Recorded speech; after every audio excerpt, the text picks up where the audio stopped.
ఐపీఎల్లో ఆడుతున్న చాలామంది యువ ఆటగాళ్లు మిడిల్ క్లాస్ లేదా పూర్ బ్యాక్గ్రౌండ్ నుంచి వచ్చిన వాళ్ళే.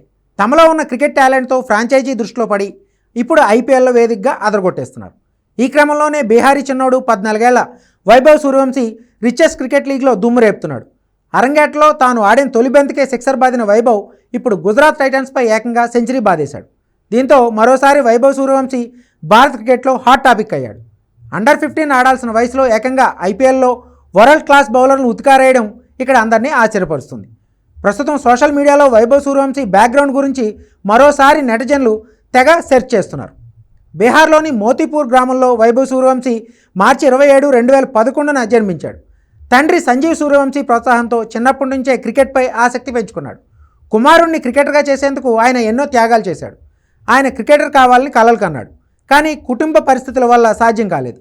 దీంతో ఆ కలను తన కొడుకు రూపంలో నెరవేర్చుకోవాలనుకున్నాడు. 4 ఏళ్ల వయసులోనే వైభవ్కు క్రికెట్ వానమాలు నేర్పారు.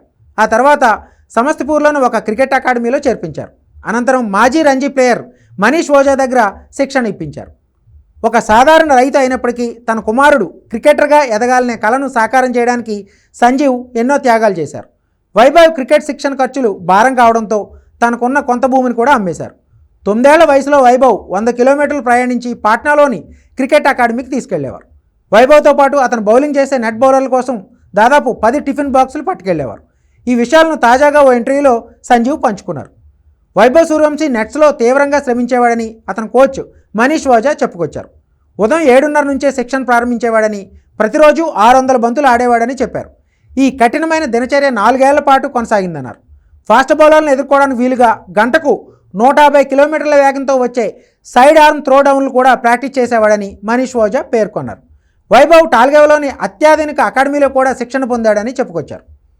ఆస్ట్రేలియా అండర్ 19 జట్టుతో జరిగిన యూత్ టెస్ట్లో సూర్యవంశీ సెంచరీ సాధించి తొలిసారి అందరి దృష్టిని ఆకర్షించాడు. ఆ మ్యాచ్లో వైభవ్ 62 బంతుల్లో 104 పరుగులు చేశాడు. 58 బంతుల్లోనే సెంచరీ మార్క్ అందుకున్నాడు. ఈ ప్రదర్శనతో బీహార్ తరపున రంజీ ట్రోఫీ ఆడే అవకాశాన్ని దక్కించుకున్నాడు. 12 ఏళ్ల 284 రోజుల వయసులోనే రంజీ క్రికెట్ ఆడి చరిత్ర సృష్టించాడు. ఆ తర్వాత బీహార్ తరపున లిస్ట్ ఏ క్రికెట్ సైతం ఆడాడు. తమ ప్రాక్టీస్ క్యాంపుల్లో సత్తా చాటిన వైభవ్ సూర్యవంశీని రాజస్థాన్ రాయల్స్ మెగా వేలంలో 1,10,00,000 ధరకు కొనుగోలు చేసింది. ఈ టీనేజ్ కుర్రాడికి అంత ధర ఎందుకంటూ అప్పట్లో అందరూ అవాక్కయ్యారు.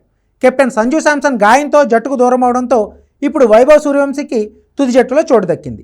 లక్నోతో మ్యాచ్లో అరంగేట్రం చేసిన సూర్యవంశీ తొలి బంతినే సిక్సర్గా మలిచి అందరినీ ఆశ్చర్యపరిచాడు.